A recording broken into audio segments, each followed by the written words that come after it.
Dr. R.J. Rushdoony, RR 161v39, Culture of the 20th Century. From the Easy Chair, excellent colloquies on various subjects. This is R.J. Rushdoony, Easy Chair number 138, January the 3rd, 1987. This afternoon, Otto Scott and I are going to deal with the culture of our times, of the 20th century. And our concern is specifically with what is happening, how we can describe the philosophy, and what its direction is. Now, by way of introduction, I'd like to call attention to certain aspects of our culture that can be summed up in one word: existentialism. I'm going to read a definition of existential philosophy from the Dictionary of Philosophy. I quote, "Existential philosophy determines the worth of knowledge not in relation to truth, but according to its biological value contained in the pure data of consciousness, when unaffected by emotions, volitions, and social prejudices," unquote. As the definition goes on, it makes clear that words are not used in relationship to truth, to right or wrong, to good or evil, but with reference to man's psychology and biology, so that our world and life view is to be determined by the biology of our being without reference to anything we have learned that comes from outside of ourselves, from our culture, from our parents, our schools, and especially our churches. Now, existential philosophy, which began with Søren Kierkegaard and reached its high point in Jean-Paul Sartre, who died a few years ago, is no longer the governing force in philosophy, because it has passed into the stream of culture and become the air we breathe. No one calls himself an existentialist now. We are at the point where, to some degree, everyone is an existentialist. We saw the expression of it in the student revolution of a few years ago, in the hippies, in the common statement, "Do your own thing," and "I want to be me," and a number of other similar affirmations. We see it all around us. We see it in politics. A friend of mine, a state senator, has remarked that voters have a short memory.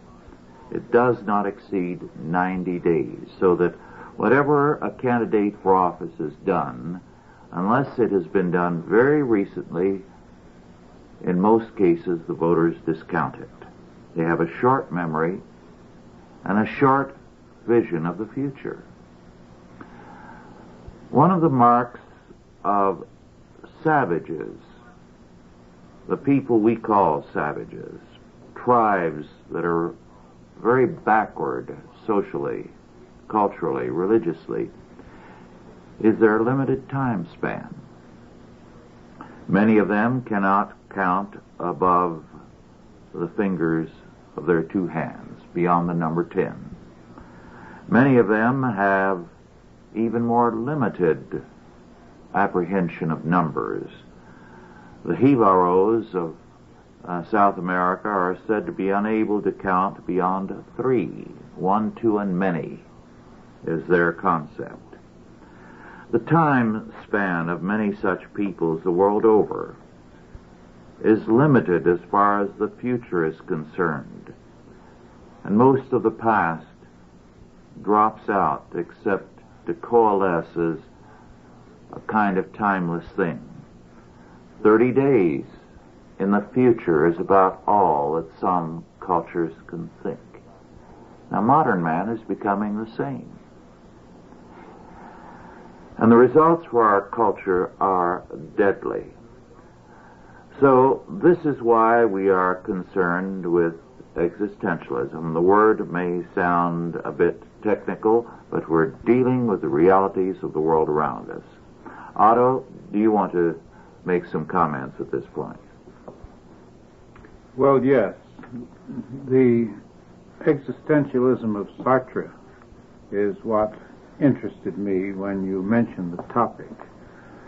Now, I have a book here called Paris in the Third Reich, The History of the German Occupation 1940 to 1944. And in one page here that talks about Cocteau, the favorite of the gay community, well known as an artistic producer and playwright and so forth, who astonished the German troops by appearing at the beauty shop to get his hair done, and who had a play on the boards under the Nazis, and who was favored by the Nazis because of his influence, I suppose, in the French community. One of his protégés was Genet, the so-called novelist who wrote about his homosexuality and thievery in general. And here we come on to Jean-Paul Sartre, who his successes during the occupation, says the book, were to mold the coming generations in his image. Sartre and Simone de Beauvoir, the goddess of the feminist movement, got their rise into international celebrity under the Nazis. And so, for that matter, did Camus, the Algerian novelist, in his start. Now, we have here something rather unusual, but something that's, I think, typical of our time. We have very well-known and famous celebrities whose behavior has been beneath contempt and who are forgiven that behavior for no reason that I can see, because let me put it another way. Their behavior is forgiven because they expressed opinions that fit what Hegel called the spirit of the age. And the spirit of the age was that you attain virtue by expressing the right opinions, and that gives you the privilege of behaving personally in any way you like. All you have to do is say the right thing. Now this is not even hypocrisy. This is an actual dichotomy between behavior and opinion. Men are judged then by the opinions that they hold or express, and not by their behavior. We've seen this in the case of Martin Luther King, but in terms of existentialism, I think it's most remarkable in the case of Sartre, because Sartre was held aloft as the exemplar for the entire post-World War II generation. And so, for that matter, was Simone de Beauvoir for the women. Yes, Nazi Germany had a great deal of affinity to existentialism. It is interesting, you mentioned Genet. What Sartre had to say about Genet. He wrote a very voluminous, long-winded book about Genet entitled Saint Genet. Now, Genet was a pickpocket. He was a professional male prostitute. He was quite a number of things. When he was in prison, he began to read and to think about himself, and he thought, well, if there is no God, and I do not believe there is, he said, and if there is no good and evil, and if we are beyond good and evil, I am as good as anyone else. And why should I not be as much a saint as any man? Why should I be in prison? And he began to write, expressing his newfound faith.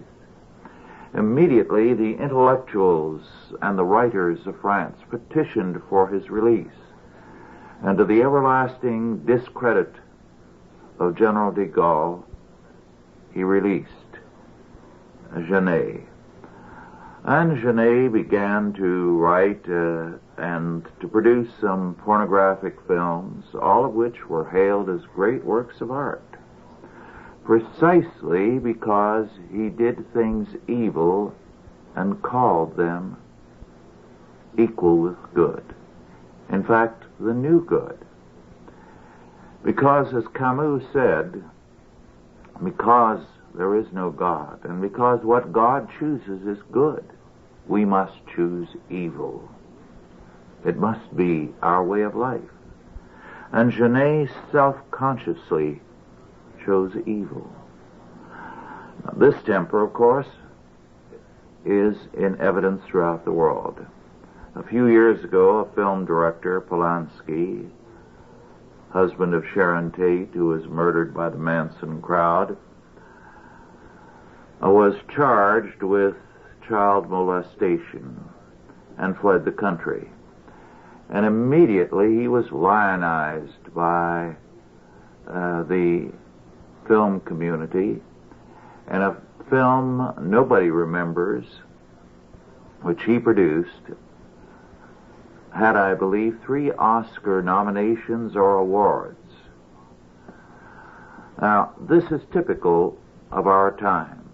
All you have to do to qualify for high place, to be regarded as an intellectual or an artist, is to display a contempt for all values, to insist that none exist, that in fact the affirmation of evil is necessary to intellectual respectability. That's why abortion is popular. That's why especially homosexuality is popular. To reject God, you have to reject what is good. You have to choose evil as your way, as your good. Well, it's interesting that you bring up Polanski. Polanski was indicted for having sex with a 13-year-old girl. That was the charge, and obviously he admitted that that was a true charge. It's interesting to reflect that the girl's mother saw nothing wrong. Yes. Had sent her to Polanski's home to engage in a party and so forth. Now, Hollywood did take Polanski as a matter of defiance. They nominated his movie, I don't recall the name of it either, for 18 Oscars. It received 3. 18. 18. Mm-hmm. It received 3. Simply to put it in everybody's eye and to say, this is one of ours, and he's a great artist, and the fact that he fled the country under this particular charge is not going to sway our judgment of him. And that whole thing reminds me of a journalist who went down through some of the Sunbelt states, as a matter of fact, investigating the whole business of selling daughters to filmmakers. And some of the propositions that and inducements that the parents had offered the producers in this particular excursion were hair-raising. There was absolutely no bounds, either on the part of the daughters or their parents. But I take this thing, you started the discussion with Kierkegaard, and Kierkegaard I'm not as familiar with as you are. To me, from the American viewpoint, it always stems from Emerson. Emerson and his reading of Hinduism, which equates good and evil as being equal, so that you can go to nirvana either through the path of evil or the path of good. And Emerson carried on about being beyond good and evil. He talked about the higher law, which we're again hearing about, by the way, in the race relations disorders of New York City.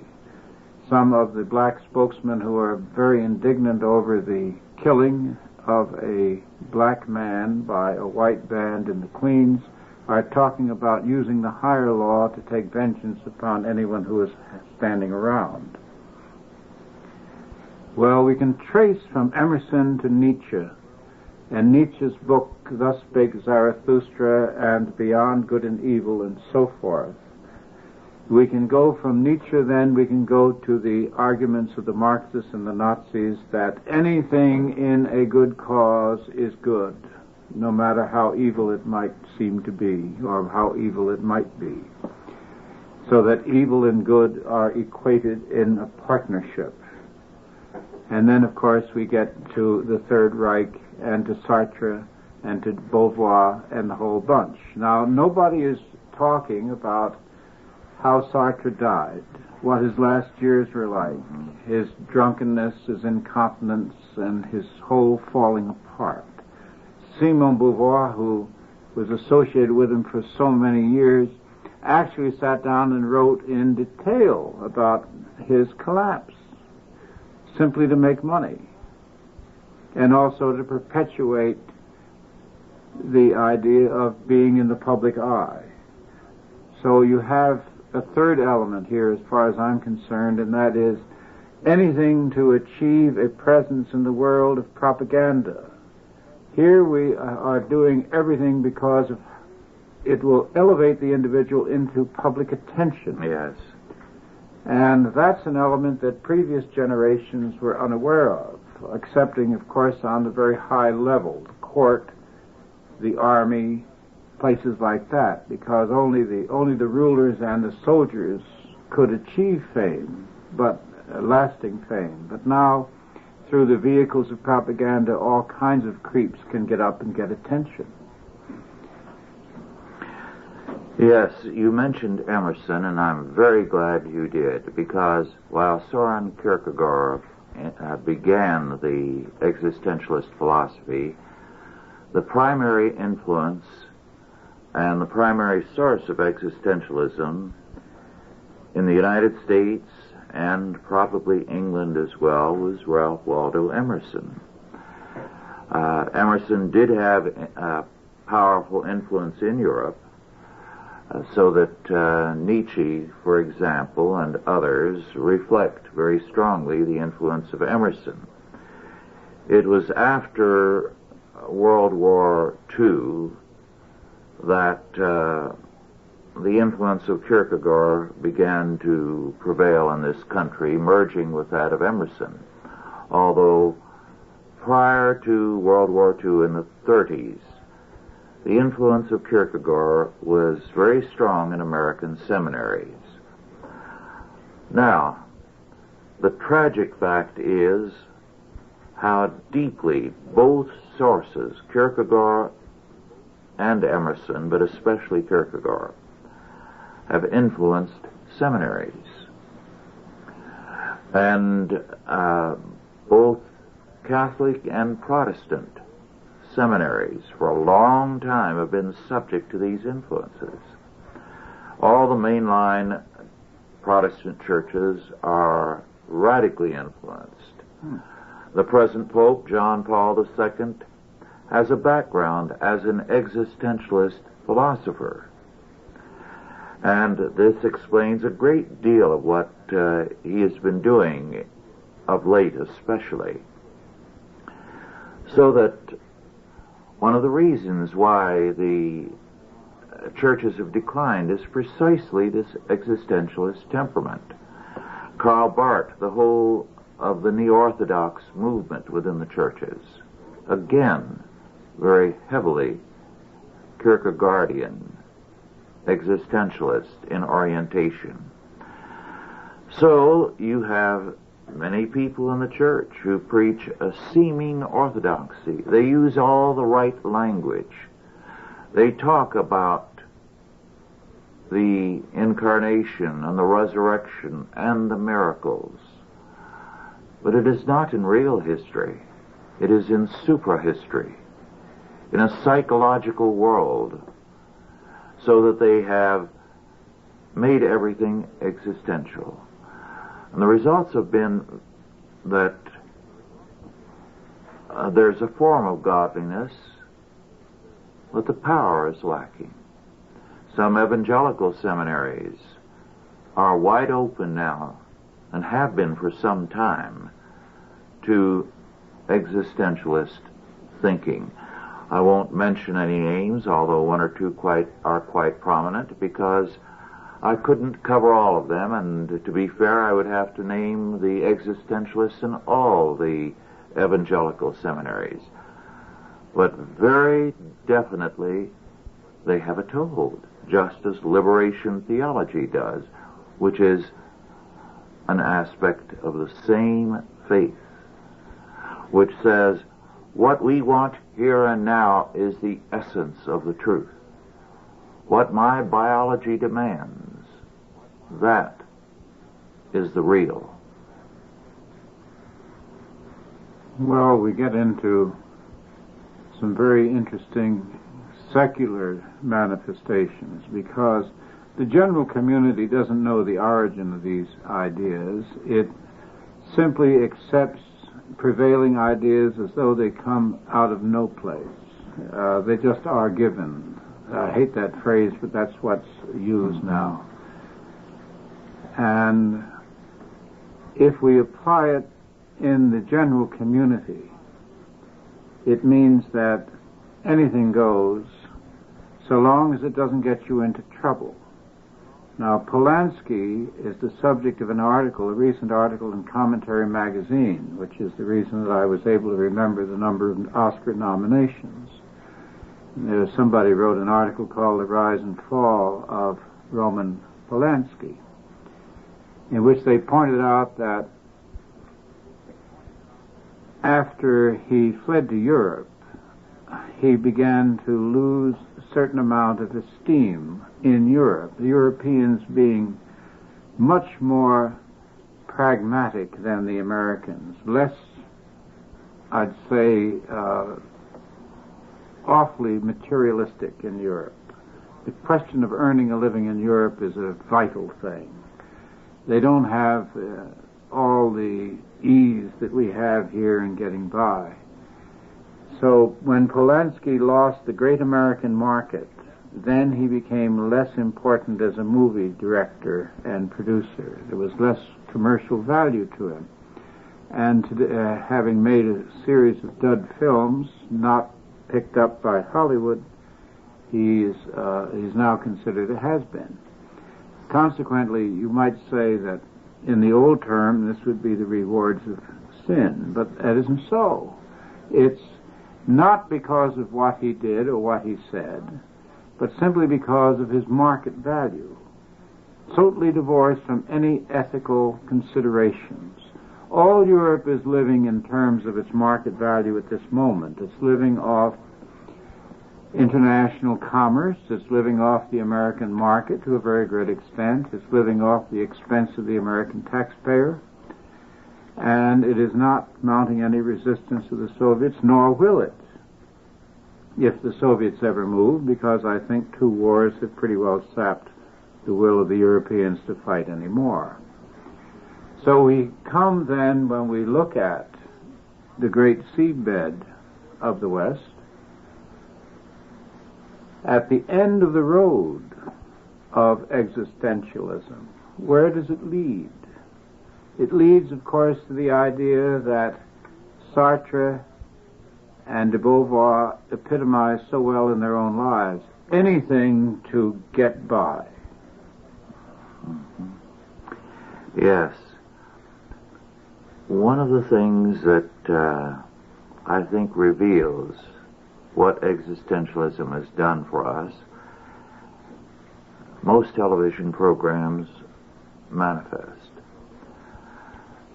If you live for the moment, if the moment alone is real, as existentialism maintains, then the essence of a story is continual sensations. Now, in my childhood, one of the things that was very commonplace, both in my home, when my father would read to us by the hour at times, and at school, when if a class did well, and it was an impetus to do our work promptly, the teacher would devote a sizable portion of the class to reading. And it was a delight.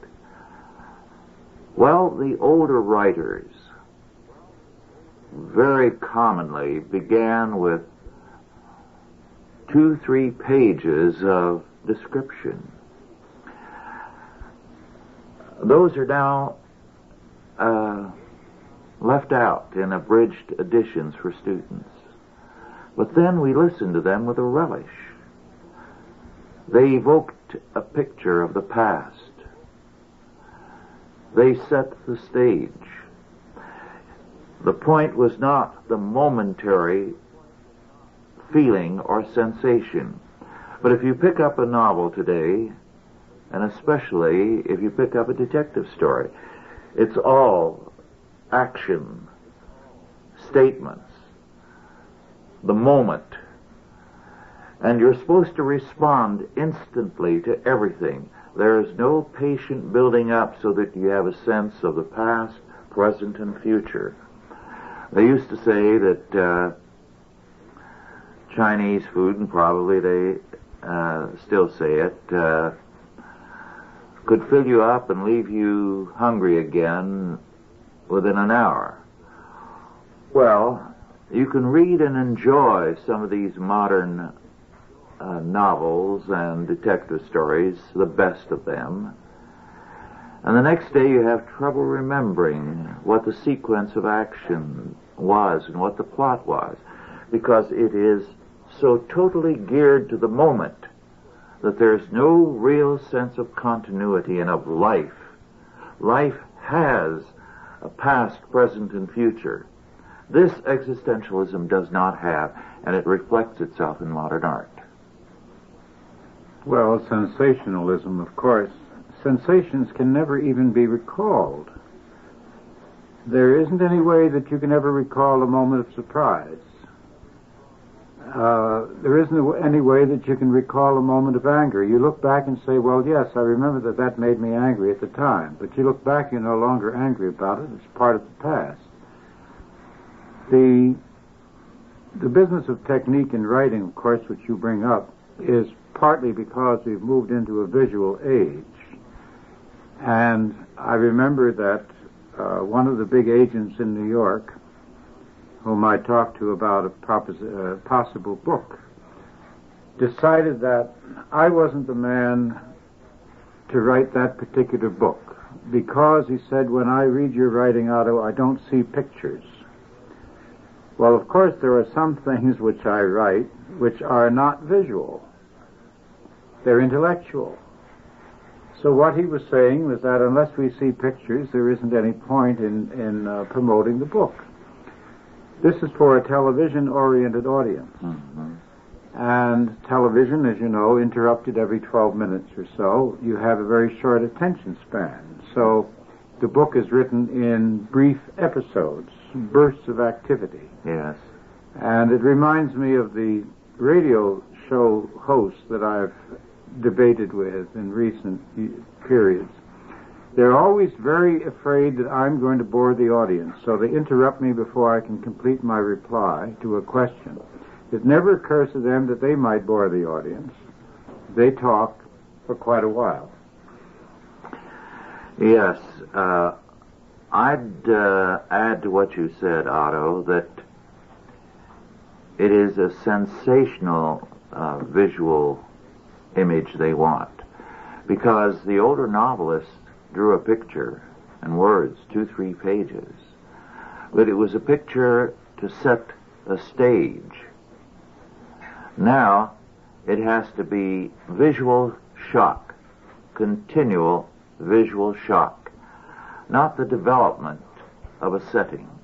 That's why I think landscape painting is not too popular today. It involves a picture which is an enduring one, which gives you something that lingers with you. You can feel yourself in the picture. It lingers, and that is no longer valid. Well, that comment carries me into another area. When we were children, we lived in terms of sensation, and we lived in the present. If you recall, a day lasted as long as a week seems to last today. Yes. It was an endless thing. If it was going to be this afternoon, it was a great disappointment because that was a long way off. Mm-hmm. And if something happened in the afternoon you'd been reprimanded about in the morning, you said, but that was in the morning. Because that was a long way in the past. So everything was in the present. And what we're talking about is a return to childhood. Yes. A sponsored return to childhood by the culture. Mm-hmm. And this fits into the treatment of citizens as children by the government, Mm-hmm. who have to be monitored around the clock for their own good and protection. Very good. So you see how the culture fits into the purposes of our governors. Mm-hmm. Yes. I'd like to read a few things from Jean-Paul Sartre's classic work, Being and Nothingness. First, this sentence. The only being which can be called free is the being which annihilates its being. Moreover, we know that annihilation is lack of being and cannot be otherwise. Freedom is precisely the being which makes itself a lack of being. In other words, you live only in the moment. You're not a being. You're not something that has an existence apart from the moment. So, this is the philosophical defense of total childishness. Again, he says, man makes himself man, that is an existentialist, in order to be God. Moreover, he says, the principal result of existential psychoanalysis must be to make us repudiate the spirit of seriousness. Permanent childishness, as you said. To repudiate the spirit of seriousness. To deny that there's a good and evil. To live in terms of the pleasure principle for the moment. Now, how far Sartre carries this comes out vividly, and I'm reading from the last portion of his book, the chapter entitled Conclusion. He says, thus it amounts to the same thing, whether one gets drunk alone or is a leader of nations. If one of these activities takes precedence over the other, this will not be because of its real goal, but because of the degree of consciousness which it possesses of its ideal goal. And in this case, it will be the quietism of the solitary drunkard, which will take precedence over the vain agitation of the leader of nations, unquote. In other words, the town drunk is a better existentialist than the leader of nations, because the leader of nations is still governed by things outside of himself. But the town drunk is only thinking of getting drunk. So, this is a call for world suicide, for the end of life. Nothing is worth anything. So, you repudiate the spirit of seriousness, you adopt permanent childishness, and you say, as the conclusion of your philosophy, that it is better to be the village drunk than the head of state. Well, the idea that what happens inside yourself is the most important event in the world, which is really what we're talking about. It marks every inmate of every lunatic asylum in the world. Mm-hmm.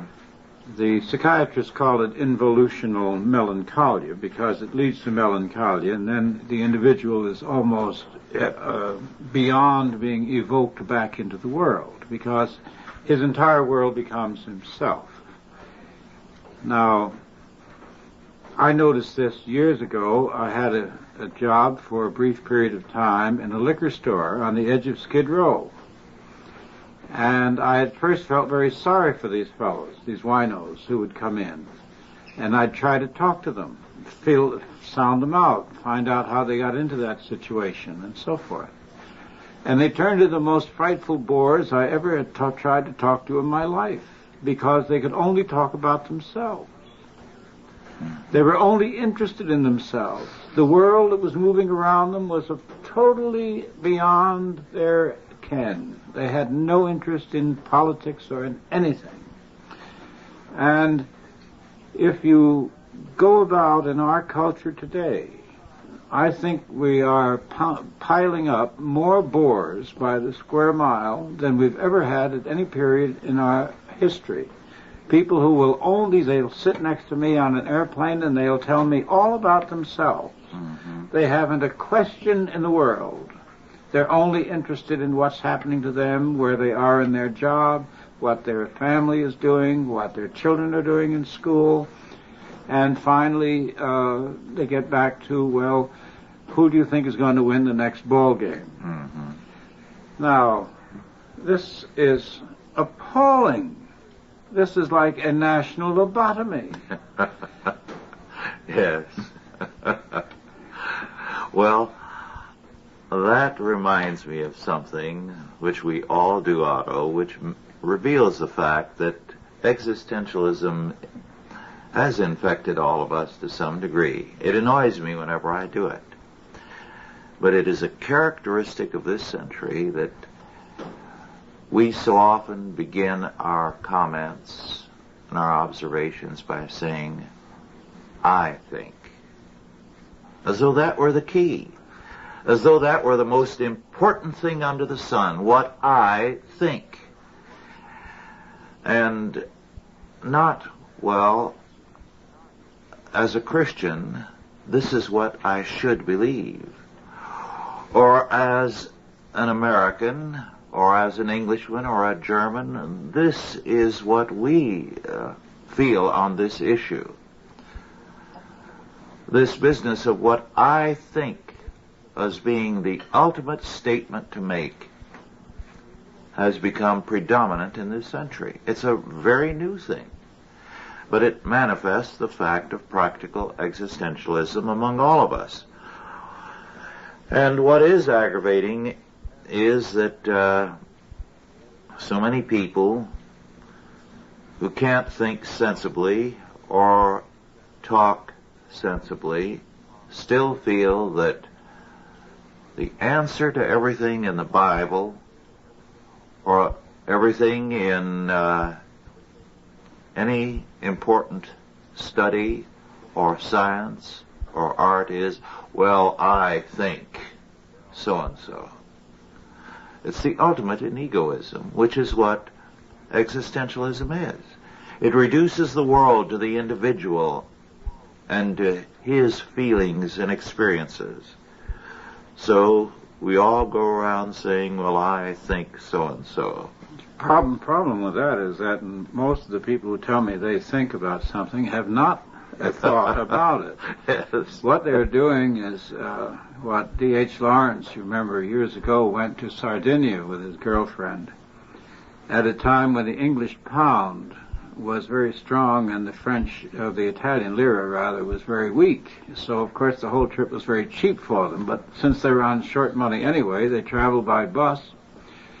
And they talked to a lot of Italians, and the Italians were all pretty angry about the pound and lira differential, and would say to them, why is your pound worth more than our lira? Why is your money worth more than our money? As though they were responsible for this turn of affairs. And Lawrence said in a phrase I I've never forgotten. He said what they were doing, of course, he said they were chewing up newspaper editorials and spitting them at me.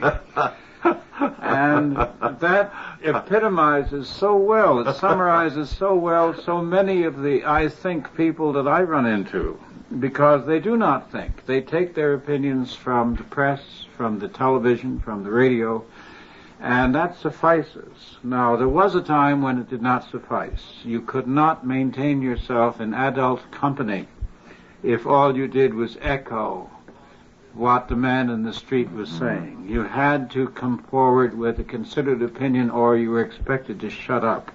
Yes. And there was a time earlier, and I've read this in many accounts, autobiographies of bygone years and journals, when people, when something important came up, asked the local pastor or the local judge or some dignitary, what do you know about this? And then they reflected on that. Now they shoot off their mouth immediately. Well, that's interesting. I asked my father, he was getting elderly, and I was staying with him, how things were for him, generally speaking. He said, all right, but he said, I'm running out of older men. And he said, I miss them. He said they used to tell me precedents. When I had an idea, would go to an older man, he'd tell me, well, we tried that and we had this result and so forth. Now, he said, there are very few left, and he said, I don't have as many places to go to advice as I used to go. Mm-hmm. That is a very interesting thing, because I hadn't realized until you mentioned it how going to an older man for advice was once commonplace, and it no longer is. Well, look at the people who are invited to give opinions on television or radio. First of all, school teachers. They call them professors, but they're school teachers. Mm-hmm. As school teachers, of course, are experts on everything in the United States. Next to school teachers, what some of my seaman friends used to call shrinks. Go to the shrink, ask the shrink. And why a medical education empowers anybody to be able to discuss national affairs, I don't know.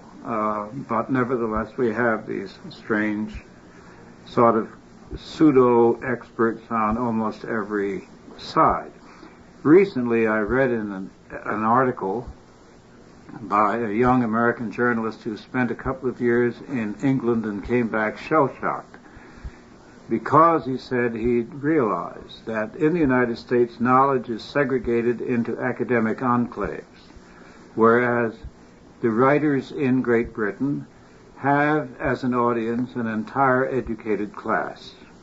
Now, this is a very, very, very, very grave national deficiency on our part. We have people who are specialists, they have majored in this or that, and in almost every other respect they are illiterate. And they stay illiterate. I heard a man say once something very interesting. He said he went back to the church. He began to take his religion seriously after he was in his 50s. And he realized, he said, that he had stopped thinking about religious matters when he was about 14. So from the time he was 14 till the time he was 50, he had the opinions of a 14-year-old boy on some of the largest issues and questions of all time. Mm-hmm. And it wasn't until he was mature that he had sense enough to go back and to start to think and to attend church and to talk to the pastor and so forth and to get involved in the subject. But we have millions of 14-year-olds in various very important areas walking around. And contrary to their prototypes in previous generations, this particular group today is quite proud of itself. It feels no sense of deficiency. Mm-hmm. Now, is this existentialism in a cultural sense? Are these people living from sensation to sensation? Are they living only to the idea that they're as good as the next fellow? when I got that question, I remember a fellow said to me once, I was raised to believe I was as good as anybody else, weren't you? And I said, no, we were raised to believe that we were better than some and not as good as others. Mm-hmm. Your comment about the academic community reminds me of a professor of philosophy at the University of California at Berkeley, who in the course of his lecture went on at great length about the Platonic philosophy that was basic to the Bible from page 1. And he cited the fact that even on page 1 of the Bible, a Greek word was used because the book of Genesis began with the words, in the beginning was the Word, or Logos, and the Word was God, and the Word was with God. I went up after the class and told this professor, one of the most distinguished men in American philosophy, that his entire point was premised on an error. That what he had cited was from the beginning of John's Gospel, not the book of Genesis. And it did not have a Greek meaning, just because the language used was Greek. He dismissed, with a wave of his hand as he went off, the whole matter of having transposed what was in John to Genesis and having generalized about the Bible in terms of his illusion as an irrelevant point. Now, things are irrelevant if what counts is not an objective truth. And once you deny God, objective truth disappears. So you don't have to be a formal existentialist. This man was a pragmatist. Truth still is not important. And when truth goes, sooner or later, everything goes. Well, it's also indissoluble. Truth, a partial truth, is an untruth. A partial truth is not the truth. But here we get into something entirely different. I have a book at home, which I bought a number of years ago, called The Book of Great Conversations. Oh, yes. And I have that also. You have it? And I've looked through it. Can't say that I've read it, but I've looked through it. And the thing that struck me immediately was that we have no conversations on that level anymore. There are no such conversations, so far as I know, held anywhere in the United States. I'll take exception to that, Otto. Some of our staff breakfasts are on a better level than what I read in that book. Well, all right. Thanks to you to a great measure. Well, that's true. We do have good conversations at our breakfast. That's true. It's the only place that I know of. Mm-hmm. Generally, the conversation boils down to specifics. If it's in a professional level, it's what are we going to do about what? And if it's on a social level, well, then, of course, we all have to agree with one another. Otherwise, the hostess has fainting fits. I'd like to go back to something now that I have cited on other occasions, because I think it's so relevant, especially in view of the fact that you said that existentialism in the modern temper leads to childishness and to a form of insanity. Turning again to Theodore Shank's book, American Alternative Theater, I'd like to quote the statement by a contemporary dramatist: life, revolution, and theater are three words for the same thing. In other words, life is theater, and theater is life. And in terms of that, another statement by still another person, and I quote, "Acting is not make-believe, but living exquisitely in the moment," unquote. Now that's pure existentialism, living in the moment.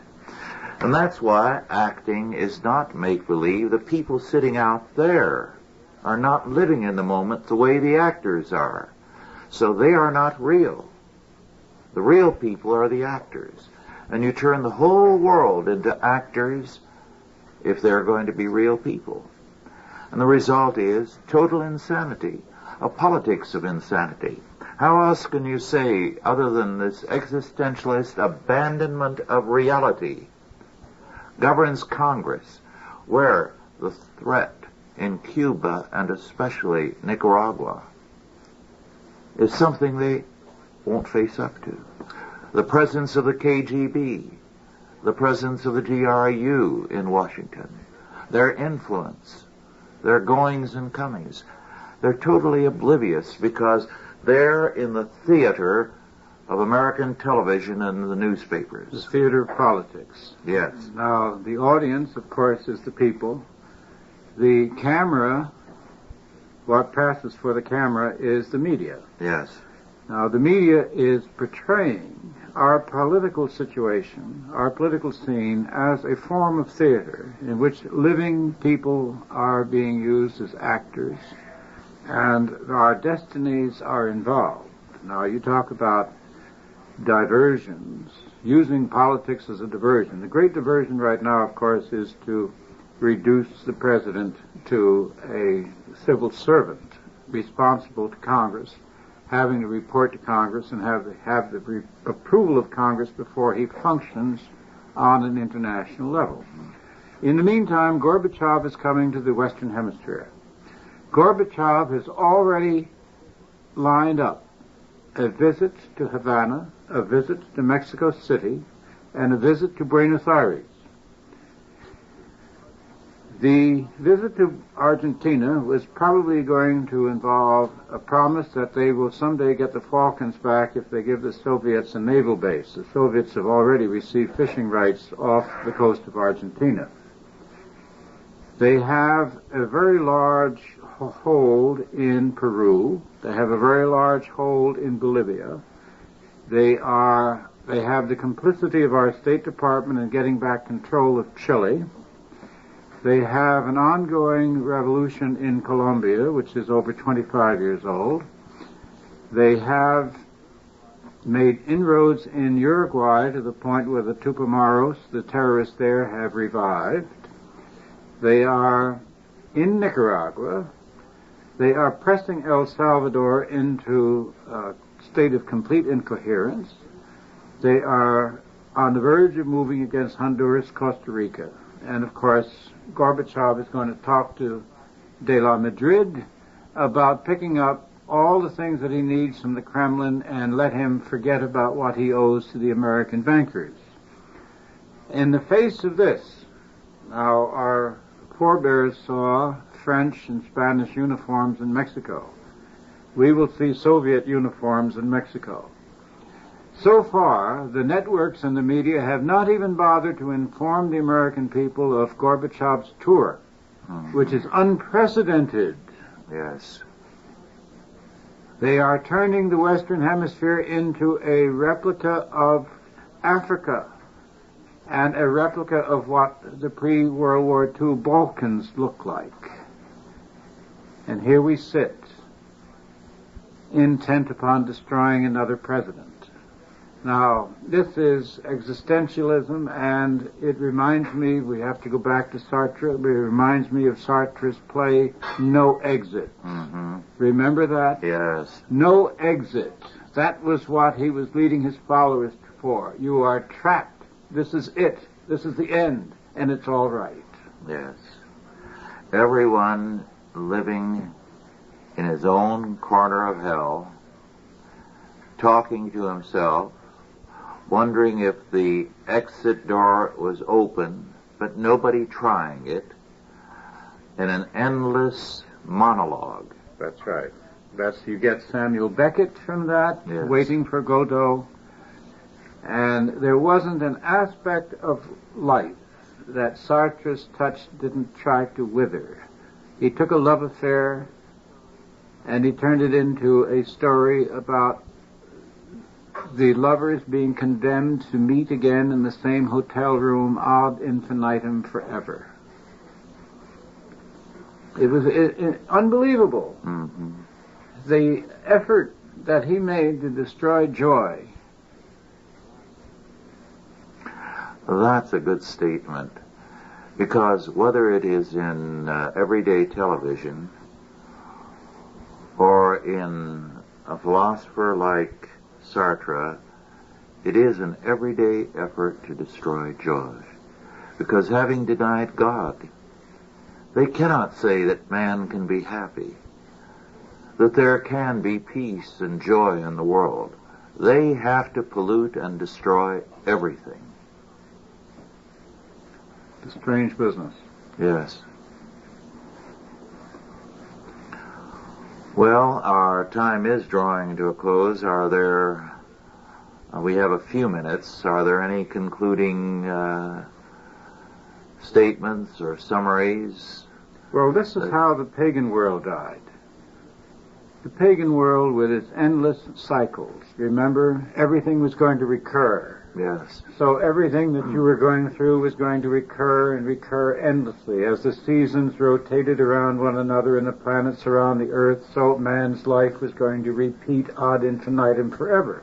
And there was no exit, and there was no hope. Mm-hmm. And this is what Christianity swept to one side. And as the faith declined, and I'm not sure that the faith declined, excepting that those who were anti-faith got hold of the instruments of communication and have been trying to convince us that the faith declined. I think if we took a head count, if it was possible, we would find that the faith is flourishing here, for instance, as never before. But the instruments of communication are preaching paganism in the name of modern philosophy. Yes, pagan thinking, Greek and Roman, was never any good. But the so-called great dramatists and writers were men who had one message, that life is terrible, and that everything works to frustrate man, and all things work together for evil in this world. The lesser ones were concerned with only the perverted pleasures of the moment, so that they had become radically existentialist, and sensation prevailed to the point that on the Roman stage finally they had to heighten sensation by having actual murders committed on stage, with condemned men playing the roles and being murdered, actual sex, actual everything, on stage. Well, we go part way. We have actual sex.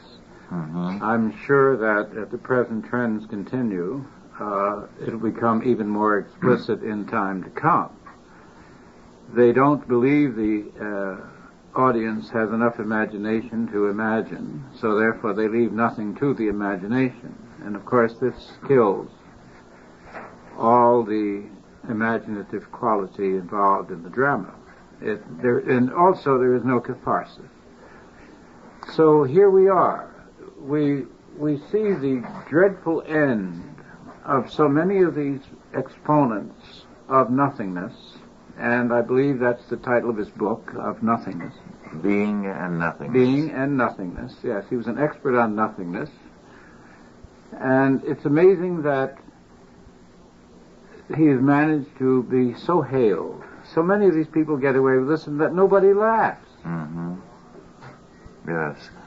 Well, our time is almost up. I'd like to comment briefly on one thing. The existentialism within the church. The emphasis is so much on not what will the Lord have us to do, but what is my or your personal experience? I actually had one outstanding, prominent pastor tell me that he did not believe that John Calvin was a Christian because in all his works he never found him make a witness about his conversion experience and the ever-increasing joy of that experience and rhapsodizing about the experience. That was the test. And he went after others similarly. Well, our time is up. Thank you all, and God bless you. Authorized by the Chalcedon Foundation. Archived by the Mount Olive Tape Library. Digitized by ChristRules.com.